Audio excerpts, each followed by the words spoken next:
প্ৰথম কথা যিটো জাগাৰ পৰা উচ্ছেদিত হৈছে তেওঁলোকৰ নাম ভোটাৰ তালিকাত নাথাকে। তেওঁলোকৰ যিটো মডাছ অপাৰেণ্ডি সেইটো হ'ল উজনি আৰু উত্তৰ অসমত তেওঁলোক সোমাব খোজে। আমি চেষ্টা কৰিছোঁ যাতে নামনি আৰু মধ্য অসমৰ দৰে উজনি আৰু উত্তৰ অসমখনো শেষ হৈ নাযায়। নামনি আৰু মধ্য অসমটো আমি বচাব নোৱাৰিলোঁ, আমাৰ প্ৰজন্মৰ তাৰ আগৰ প্ৰজন্মই বিফল হ'ল।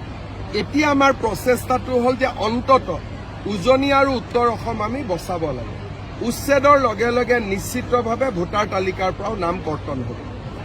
আমি মাৰ্ঘেৰিটাত যিসকল বাহিৰৰ পৰা ব্যক্তি আহিছে আৰু মাৰ্ঘেৰিটাৰ লগত তেওঁলোকৰ কোনো পৰিচয় নাই, তেনেকুৱা ব্যক্তিসকলক আমি নিশ্চিতভাৱে উচ্ছেদ কৰিম।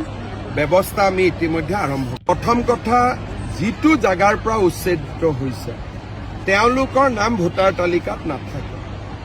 তেওঁলোকৰ যিটো মডাছ অপাৰেণ্ডি সেইটো হ'ল উজনি আৰু উত্তৰ অসমত তেওঁলোক সোমাব খোজে।